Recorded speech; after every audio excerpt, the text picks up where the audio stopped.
If you could grow a nose in a jar, would you do it? If you could grow yourself a new heart inside a sheep, would that be right?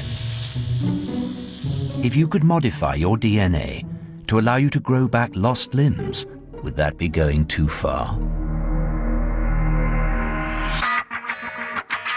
So far in this series, we've dined on super-sized cows, met rabbits that glow in the dark. Oh, yes. And come face to face with featherless chickens. But this week, we discover how we are creating new animals and plants that could save our lives. This is not tomorrow's world. It's happening now. If all the creatures created by science were gathered together on one farm, then this is what it would look like. The farm is imaginary, but all the plants and animals you are about to see are real. Welcome to our animal farm.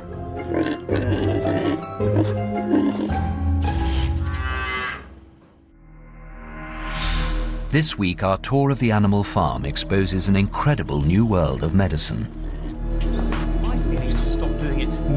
We've placed 2 people on our farm to help guide us around. Olivia wants to persuade you of the benefits of genetic engineering and biotechnology. I'm Olivia Judson, and as a biologist, I believe that biotechnology is a tool with amazing potential power. By using techniques like genetic modification or tissue engineering, we have the potential to create crops that could help us to control infectious diseases, or animals with human organs growing inside them. But in order to really take advantage of the technology, we're going to have to embrace it. But organic food fan Giles Corran finds the idea of a pharmaceutical farm highly disturbing. As a food writer, I really believe that farms ought to be left to do what they've always traditionally done best, which is to provide food. I really don't like the idea of their being turned into factories to produce drugs and human organs. I really don't think farms ought to be turned into laboratories for scientists to play games with the building blocks of life.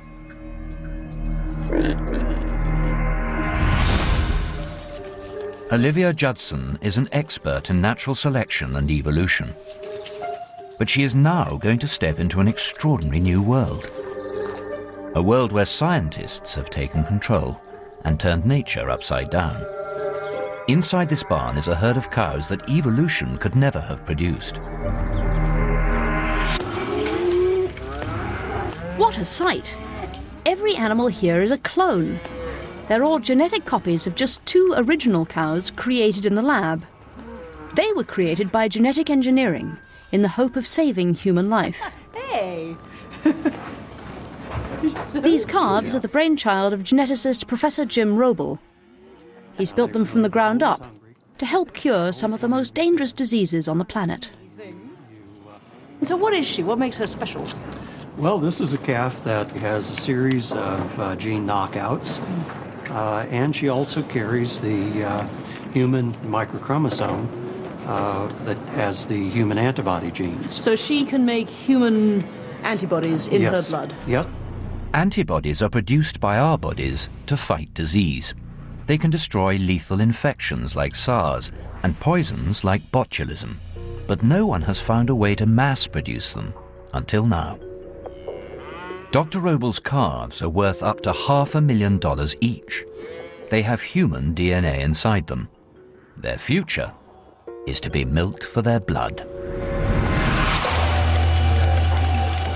This is the world's first antibody extraction parlor. For 2 hours every week or so, these precious cows are connected to pumps that filter their blood and extract human antibodies. Making antibodies of this sort on a large scale has long been a dream of medical science. They could be used to fight diseases like anthrax or Ebola, for which there is no known cure. If we want to make antibodies to treat a specific disease, what we'd really like to do is to inoculate you over and over again so that you develop a very high titer of antibody against that agent. But we can't do that. We can't treat people that way. So if we wanted to make antibodies against anthrax, we can't, because That's we correct. can't go around infecting people with anthrax. That's correct, yes. So instead of humans, Dr. Robles decided to use cows to create his antibodies. Long-lived, and with 8 times our blood supply, he wants to turn them into reliable, high-volume antibody production lines. The ultimate goal is to, say, take anthrax, Yes. expose the cow to anthrax, inject it with anthrax, at which point it starts making lots of antibodies against anthrax. Yes. And then you can collect those antibodies, purify them, That's correct. and treat people who have been exposed to anthrax. Yes. But it's no easy job to get cows to produce human antibodies. You have to genetically modify the cow's immune system to make it at least partly human. Dr. Roble has had to copy 2 sets of genes out of our DNA, which he then combines into a package called a microchromosome. But to get that microchromosome into the cow, he's had to use one of the most complex cut and paste jobs I've ever heard of. Take the microchromosome and you transfer it from mouse cells to chicken cells. Okay? And this is a specific chicken cell line that allows you to cut and paste chromosomes. And the best way to carry this chromosome is actually in a hamster cell line. So then it goes to a hamster cell line. We then transfer it to the cow cell line. So let me just get this straight. To make a human chromosome, you have to go through mice, chickens, hamsters, and then cows. And then finally cows, yes. Wow. Because each cell type has its own peculiar but specific quality that allows us to do a specific kind of manipulation. And this means that they will make human antibodies in their blood. That's correct. Dr. Roble's cows could be as important as the discovery of vaccination or antibiotics. They could be used to defeat diseases that no antibiotic can cure, maybe even cancers. They could be an entirely new weapon in our fight against disease. And how much can you take from a cow before it starts to feel uncomfortable? A cow like this, you could easily collect probably 10 liters. A cow has about 20 grams of antibody per liter of plasma. Then you're talking about 200 grams of antibody. These cows take blood donation to a whole new level. Just 10 or 20 of them could supply the yearly worldwide demand for one of Dr. Roble's antibody therapies. And it's the kind of advance that only genetic engineering could have given us.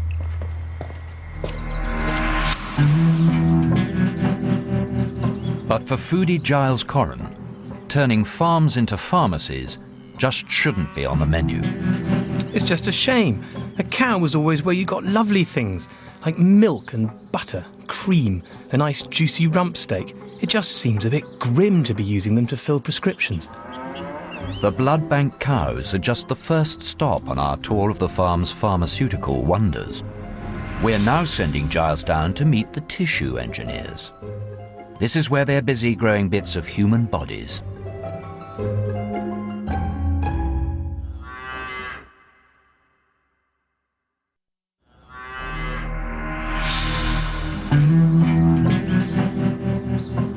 It's 8 a.m.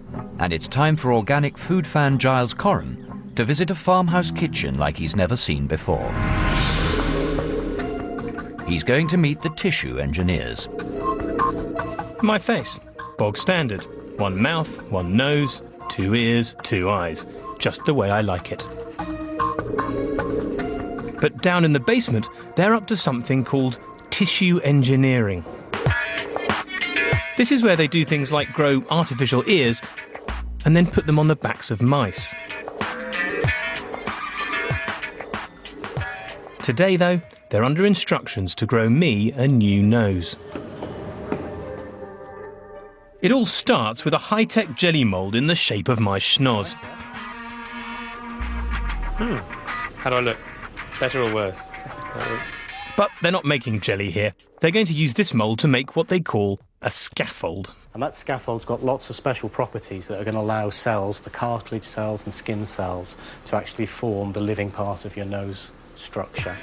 I wouldn't want to wear this for the rest of my life. And we actually start with a plastic material, which is this material here, actually used to make biodegradable plastic bags in supermarkets these days, but this is a much finer quality. Biodegradable. That's nice. At least my scary new nose will be environmentally friendly. But then they're going to grow new cartilage and skin on the top of this scaffold, all in the shape of my original nose.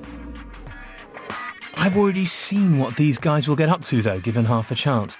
Am I going to find my nose stuck on the back of a mouse? So you're growing this nose of mine much like the ear that was grown and then later transplanted onto a mouse in pictures which everybody saw. Was that the same sort of process? The ear on the mouse used the same process that we're using to grow the nose. What it went on to do, which was very important, was to show you could then take that living structure that you'd grown in the laboratory using a scaffold and cells and put that into a living organism, and it would be maintained because blood vessels would grow close to it and it would continue to live. It proves that you can grow something out of the body, and when it goes into the body integrates with it and keeps it alive. This is the beauty of it. So without the technology that put the ear on the back of the mouse, my nose would be a non-starter. It proved that what you grow in a lab can survive on a living body. So that goes into the oven. But they do seem to treat all this like some surreal form of cookery. You just pop it in at gas mark 5. Right then, let's have a look. OK. My, doesn't that look yummy? Although, personally, I think I might have browned it first. So that is the scaffold structure. My word, that was my nose. That's right. 90% of that is actually air. It's only 10% that's been taken up by the polymer structure. And that 90% is giving the space for the cells to get into there later on in the process and form the tissue of your nose. That's really rather impressive. I can't wait to see what happens next. In the natural order of things, you kill it, cook it, and eat it. Here, they've cooked my nose first, and next they're going to bring it alive. Welcome to the scary kitchen of Nigella Frankenstein. We'll leave Giles's nose to stand on the sideboard for an hour or so. It's time for Olivia to see some of the most exciting work on our farm. What will she make of the farm's baby department? Here they want to grow a human liver.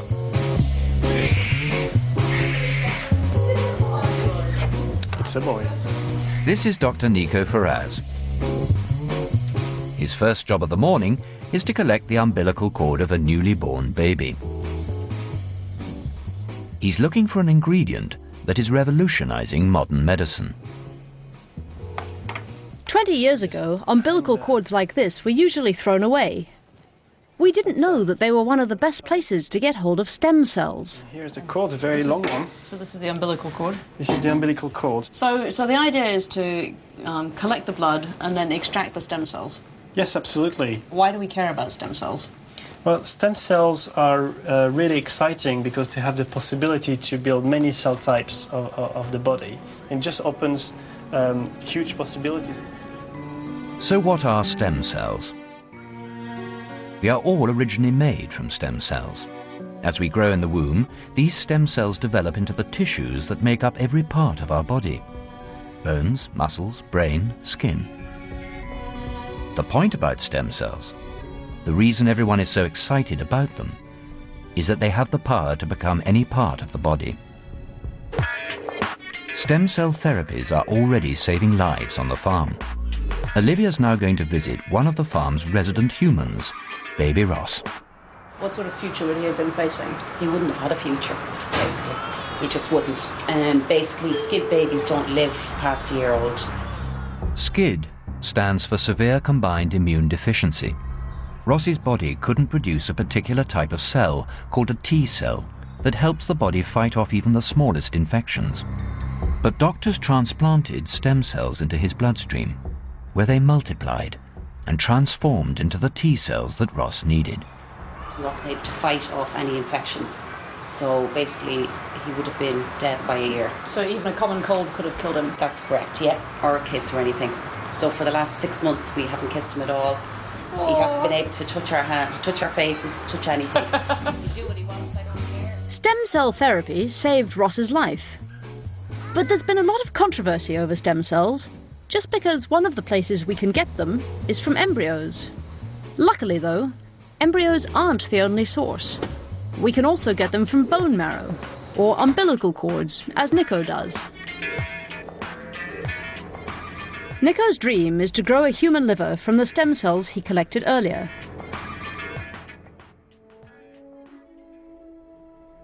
Growing a human organ from scratch?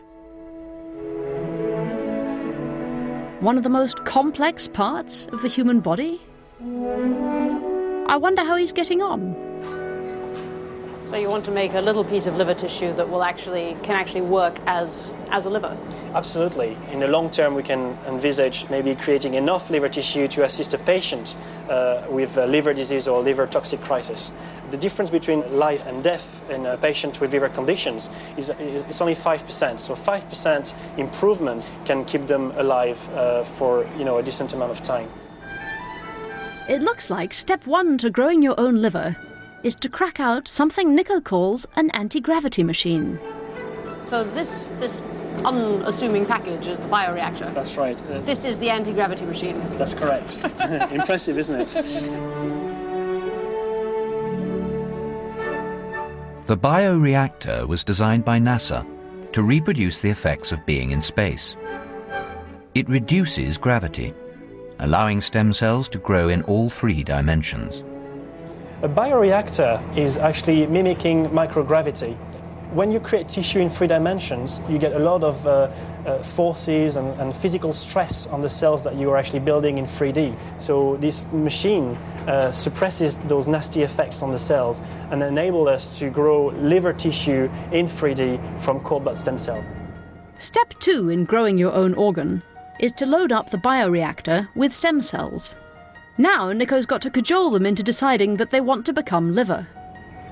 So basically you put them into this sort of anti-gravity machine, and then you add various compounds and chemicals that say, become liver, become liver, become liver. It's got all the salts, minerals, sugar, proteins that they need to be alive, and some special reagent called growth factors.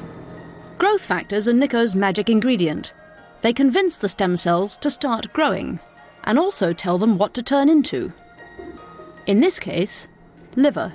So this is kind of stem cell medicine. Stem cell medicine, stem cell soup to make them grow. So I'm just going to put this on rotation in this hot chamber. All right, let's... Stem cells, some pretty potent chemicals, and a bioreactor. And Nico could have a production line for human organs. Oh yes, it's very warm. Nice and warm, yeah. So it keeps them happy at the... Comfortable cells. Comfortable cells. And turn it on. Starts rotating. This could be the first step towards a farm for living human tissue. If the stem cells are the seeds and the growth factors are the fertilizers, Nico's bioreactor is a miniature greenhouse for human livers. After 6 weeks, this is the end result, a 3-dimensional chunk of working human liver. It may measure a few millimeters across, but this could be the future for organ transplants. Just a few grams of this tissue could save the life of someone dying from liver failure.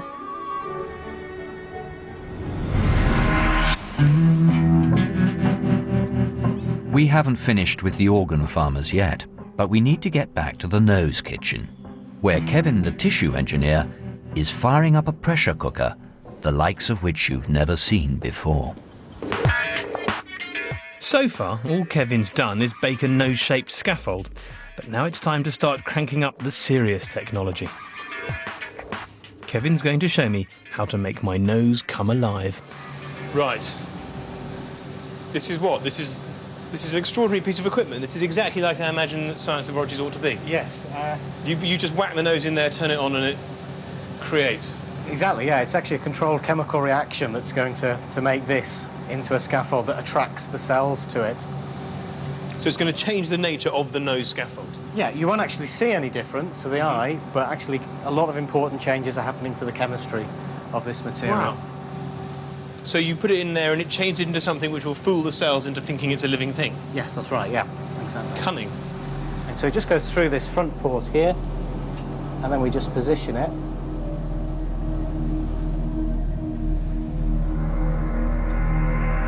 Frankenstein brought his gnarly old monster to life using a lightning conductor. Just imagine what he could have done with one of these.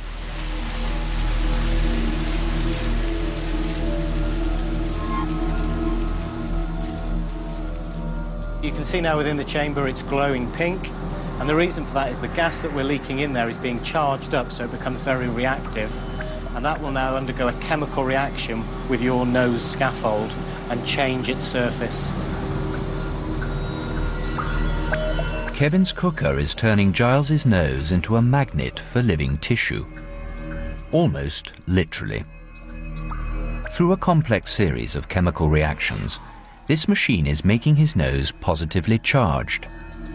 Any cells that come close to it will stick like magnets onto the scaffold surface.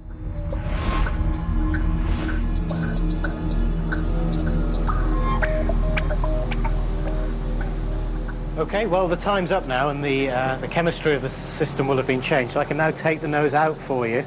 At this stage, I've got gloves on because we don't want to interfere with that chemical process. Now, your nose doesn't look any different. It still looks like a polymer scaffold of your nose, but actually to the cell it will look very different. It will now have a different type of surface which the cell will want to stick to. So, what do we do with it now? Well, it's ready for the cells now, the next step. Now Kevin's really cooking. He's doused my nose in meths to sterilise it, given it a quick wash, and then it gets its growth factors, the primers for life. It's basically got all of the salts and some of the nutrients that your cells need to form the tissue.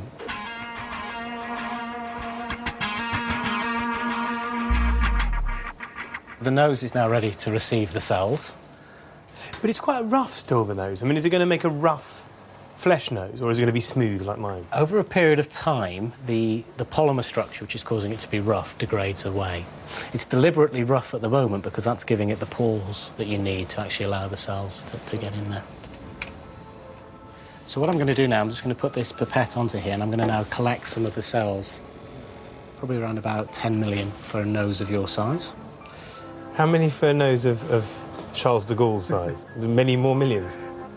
Many more millions. So now Kevin's basting my nose with a pink potion of countless living cells. But he didn't get the cells from me. So if they're not my cells, is it really my nose? And if not, then whose nose is it? There's now millions of human flesh cells around the scaffold of my nose. Yeah, and from the earlier process where we changed the surface chemistry of it, they should now be finding that an attractive surface to stick to. And who wouldn't find it attractive? It's the Giles Corran nose scaffold. If I were a living cell, I can't think of anything I'd rather cling to. Having learnt to grow organs in Petri dishes and bioreactors, some of our scientists wondered if they could take all this out of the lab and into the farmyard. What if we could grow human parts inside animals? Olivia thinks this is an intriguing idea. By breaking down the barrier between humans and animals, biotechnology could change the role of the farm animal from simply providing us with food to providing us with human parts. Next, Olivia's going to meet the sheep that's just a little bit human. Oh my God, it's enormous.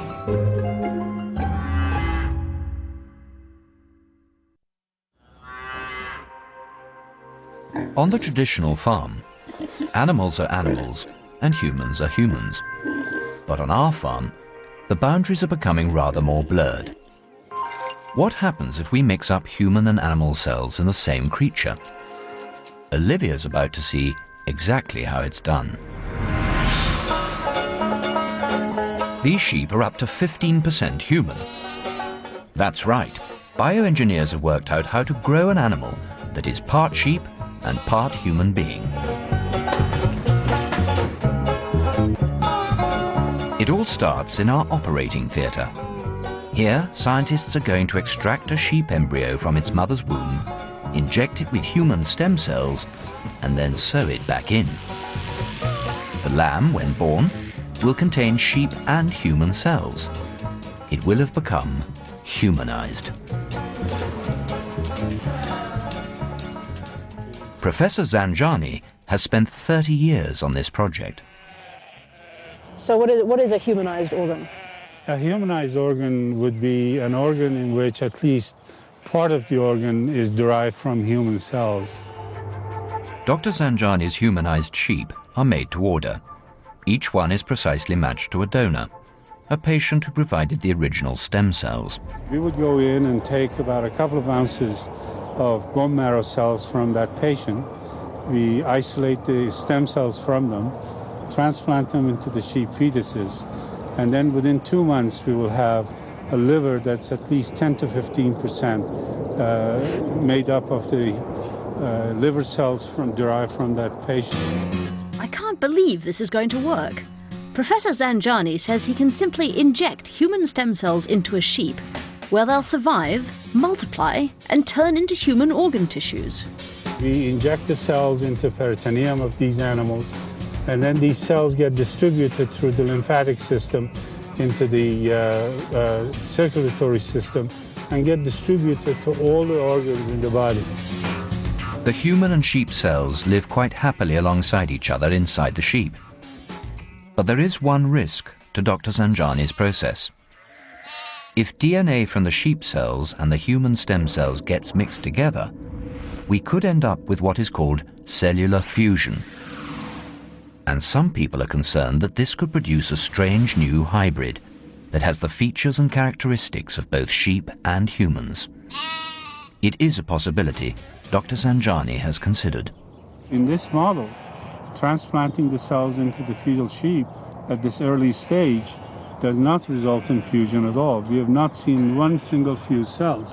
So we either have sheep cells or human hepatocytes or liver cells. So they maintain their identity as sheep? They're regular sheep, they behave like sheep, they don't speak like humans, they don't behave like humans, they don't feel like humans. That's very important. Right. I want to see how on earth this works.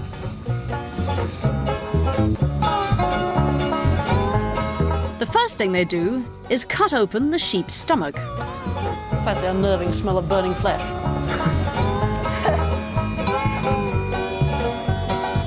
Are we going to take it all the way out, the uterus, yes. the whole uterus?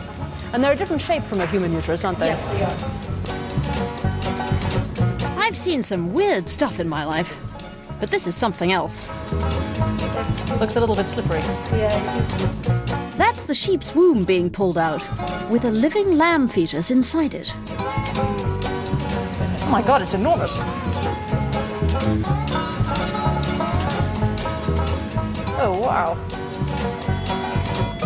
Now comes the critical moment. The surgeon has to feel the living fetus so that she can identify the area into which the stem cells will be injected. Inside this horn, so I just gentle palpate. Now I'm feeling where the ribs are. They're right here. The stem cells must be injected into the peritoneum, the stomach area of the fetus.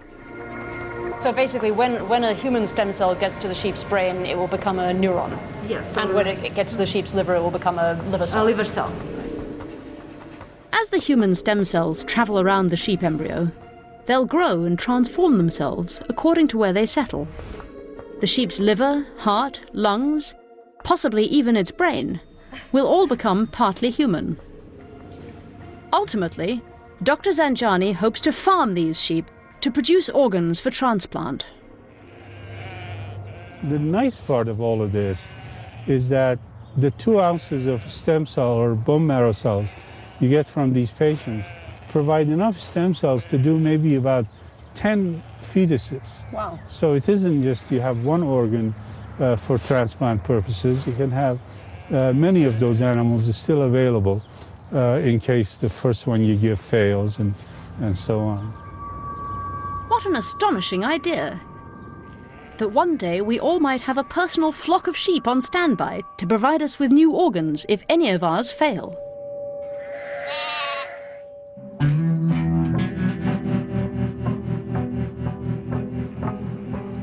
When I first came onto the farm, I had my doubts about the benefits and the ethics of interfering with nature in this way. And I'm still not sure that I like the idea of animals running around with human parts on them, let alone in them.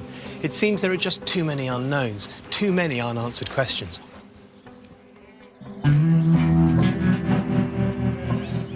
So, human organs in sheep, is that not rather blurring the distinction between man and the animals? I think it's a little odd, but I don't think it makes any difference to the sheep. I mean, what do you think makes us human?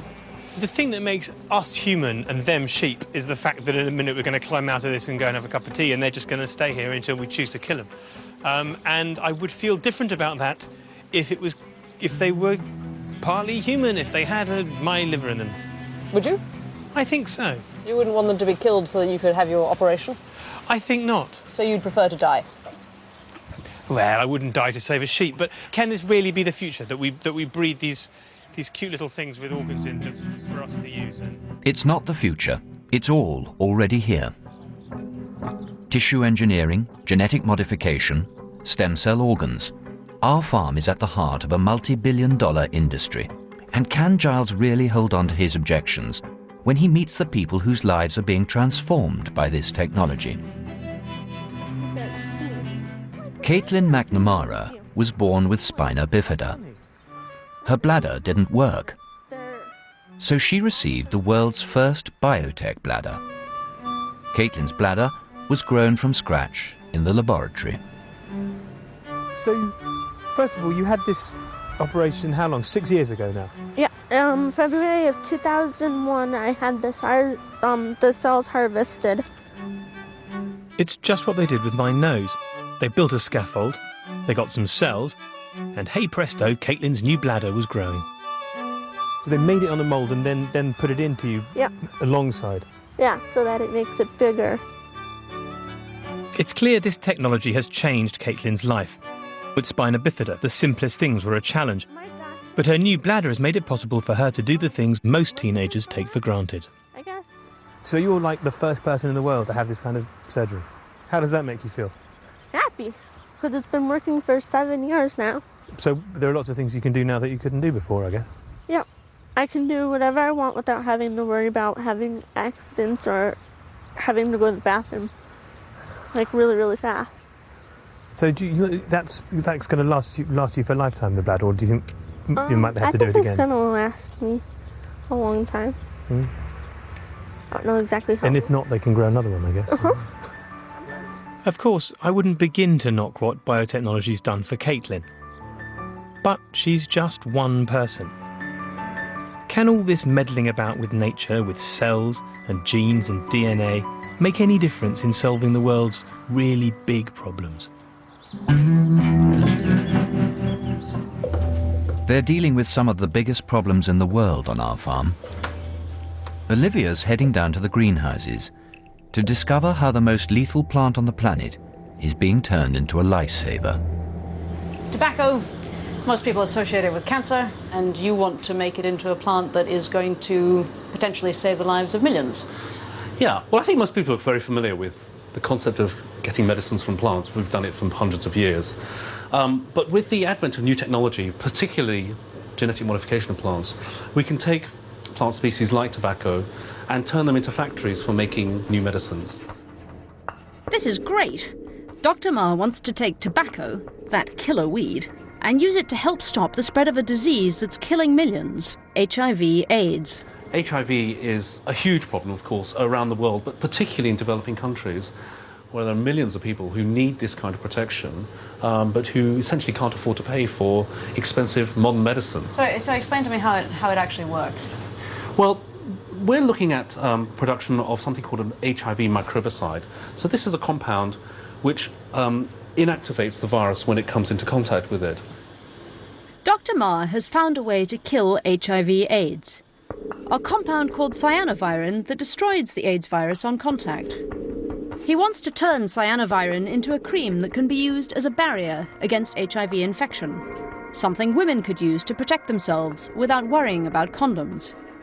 But the only thing that produces cyanovirin naturally is a tiny blue-green algae. Not much good if you're trying to make a cream for millions. So Dr. Ma has taken the gene that produces cyanovirin from the algae and put it into 10-foot-tall tobacco plants. So these are the plants? Yeah, so once we've established the little plant that's downstairs, they come up and we pop them into soil. And now it's all about letting them grow generate biomass, and also to let them go to flower and eventually go to seed, because that's where the scalability comes in. One plant will probably produce about, I don't know, 10,000 seeds. This is a fantastic use of biotechnology. Once Dr. Ma has created one plant that makes cyanovirin, his dream is to take thousands of seeds from it and ship them to different countries. There, local farmers could cultivate acres of these plants, allowing his HIV barrier cream to be mass-produced around the world. Plants are cheap to grow. Once you get to this stage, you're actually in very low-tech technology. I mean, anybody can build a greenhouse very cheaply, even a contained greenhouse, and grow a number of plants. And if you really want to address global access to modern medicines, you have to think about new technologies, and that's where I think plants come in. Just a single leaf on a single plant in one corner of the farm. But the work of scientists like Dr. Ma could ultimately end up saving the lives of millions. Well, you can't argue with that. Biotechnology can change the life of a young woman with spina bifida. It could even protect millions of people from HIV infection. But the fear remains that if we unleash all this technology, scientists will just end up playing with it. And who knows where we could end up then? Down in the basement, my nose has been gently marinating in a bath of human cells and growth agents for 3 weeks now.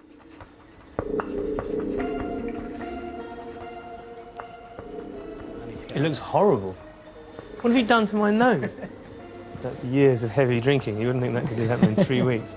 It's still recognisable just as my nose, but it's my nose in 30 or 40 years' time if I don't look after myself. The cells have now multiplied within here, filled the space and laid down some cartilage.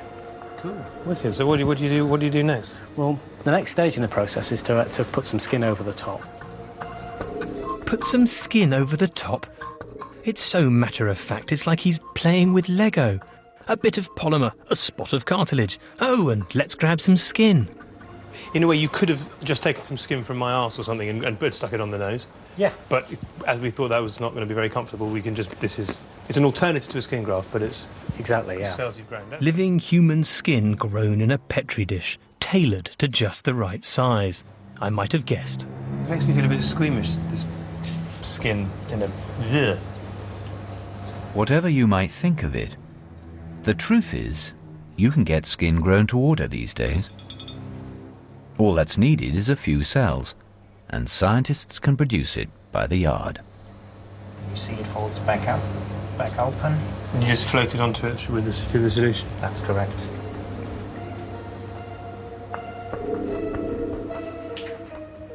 It's really rather impressive, actually. It looks almost alive. It is alive, I guess. The cells have populated the scaffold, multiplied, and now skin is going to start growing too. Wow.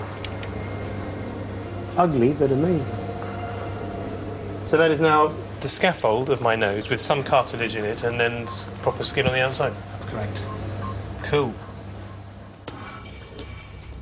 But of course, Kevin doesn't have to stop here. He's got a whole crop bubbling away in the incubator, all in various different stages of growth. But what's he going to do with an oven full of noses? And that's not the ultimate colour of nose you're aiming for? No, the ultimate colour really is determined by getting blood vessels into it. So, although we're not clinically interested in growing noses, but when you are growing a tissue, you need to get blood vessels into there. Why are you not clinically interested in growing noses? Because there's some really big challenges out there where patients need new bone or cartilage for joints to be grown. And that's really where I think this science can make the biggest impact and is making the biggest impact. Right. So in fact, it turns out noses are the easy bit. Like the ear on the back of a mouse, growing a nose is a good way of getting to grips with the basics of tissue engineering. But this is really just a launch pad for the real medical innovations. And I think they're looking now at using tissue engineering to add to their tools of techniques. But you can make more exciting things than noses, you're saying? It depends who you are, but I think if you're a patient who had a major break of a bone that wasn't re-healing, what would be exciting to you would be to regenerate that bone. Or if you're a patient who's lost... Is that what this technology has been developed for, then? Really, yeah, to look at bone and cartilage associated with joints and to get people with an improved lifestyle because the tissue actually regenerates within their body. The hope is you could be seeing a tissue engineer like Kevin in every hospital. His skills could heal burns and repair broken bones more completely than any surgeon.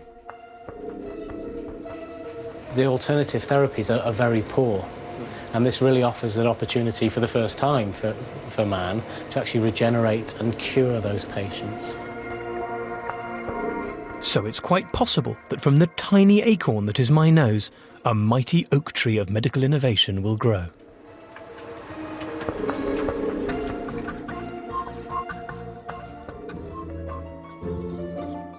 We've learnt how to make cows with miracle blood, sheep with humanized organs, even grow a nose in a jar. But it doesn't stop there. What if we didn't need to grow organs in a lab, or even in a sheep? What if you could chop off one of your fingers or arms, and then it would just grow right back? This work has already begun on the farm.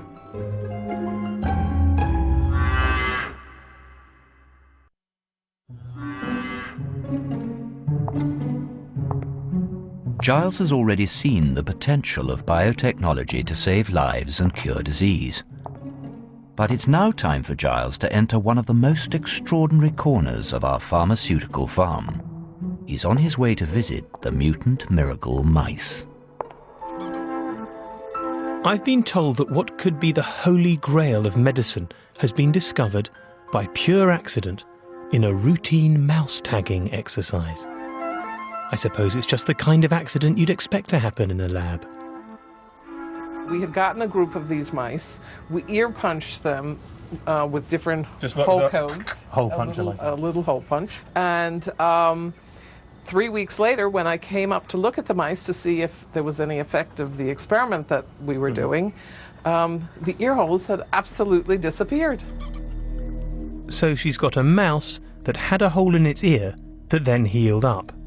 It hardly sounds like the final medical frontier. We were beginning to be very excited, but we had to redo it. So we ear punched the mice again, and then we watched them for 3 weeks, and sure enough, the holes got smaller and smaller and disappeared. This mouse was actually ear punched 2 days ago. I do hope this is going to be about more than a mouse's ear healing up with a bit of scar tissue. I will show you a mouse that was ear punched 11 days ago. Now, what she told me to notice was that there was no scarring on the mouse's ear. And this mouse was done 3 weeks ago. In fact, these mouse ears aren't healing in any conventional sense. They're regenerating as if the injury had never happened. This ability to regenerate is an extraordinary power. It can be seen even more dramatically in a few other animals. If you cut the arm off a starfish, or the leg off an amphibian like a salamander, it just grows back. But it was assumed that over millions of years of evolution, mammals like humans and mice had lost this power, until Dr. Heber Katz discovered her mutant mice. By complete accident, these mice have had their regeneration genes switched back on. When I saw the pictures of what was happening in amphibians, I realized that this was, very similar to what was happening. And I actually spoke to people about it, and I said, well, what about mammals? They said, well, mammals don't regenerate. And if Dr. Heber Katz's mutant mice can regenerate, it's not impossible that other mammals could regenerate too. We might have the same regeneration genes that have been switched back on in these mice. And although they've yet to grow back entire limbs like a starfish, Dr. Heber Katz's mice do show some extraordinary powers. Besides the ears, we've looked at the heart and made injuries to a small portion of the heart, and the heart heals, regenerates, function comes back, the architecture comes back, and they heal almost perfectly. Hang on a minute. These are super mice. They can rebuild themselves. What's going on here? So do you think you'd be able to take cells from these miraculous mice and put them into people? There are a lot of applications for this. I mean, hopefully we will be able to regenerate tissues, organs in all mammals, in humans. In humans? Yes, absolutely. Right, so she's got a batch of mutant mice that regenerate like starfish, and now she thinks she can get humans to regenerate too. Are we all going to become a race of starfish human supermen? Is this really what she's talking about? Well, I think that we are going to be able to regenerate. I mean, I think that it definitely is a possibility. The other possibility is that we will be able to replace cells all the time, so that we won't have aging populations of cells. Right, so there I was, thinking I'd got my head round it, thinking these scientists were just interested in protecting us from anthrax and AIDS and growing us new bladders. And now I've met a woman with a batch of mutant mice that she wants to use to transform human beings so that they can grow back their own limbs like starfish. It may sound like madness, but you might be interested to know that Dr. Heber Katz's work is currently being partially funded by the US military.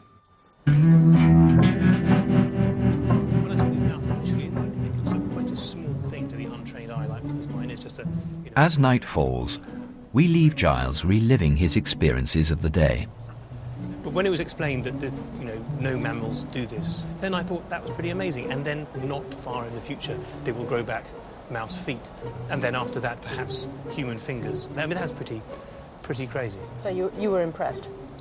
Yes, I was impressed. But there are still more extraordinary sights waiting for Giles and Olivia. Next week on the Animal Farm, we'll encounter the spider goat.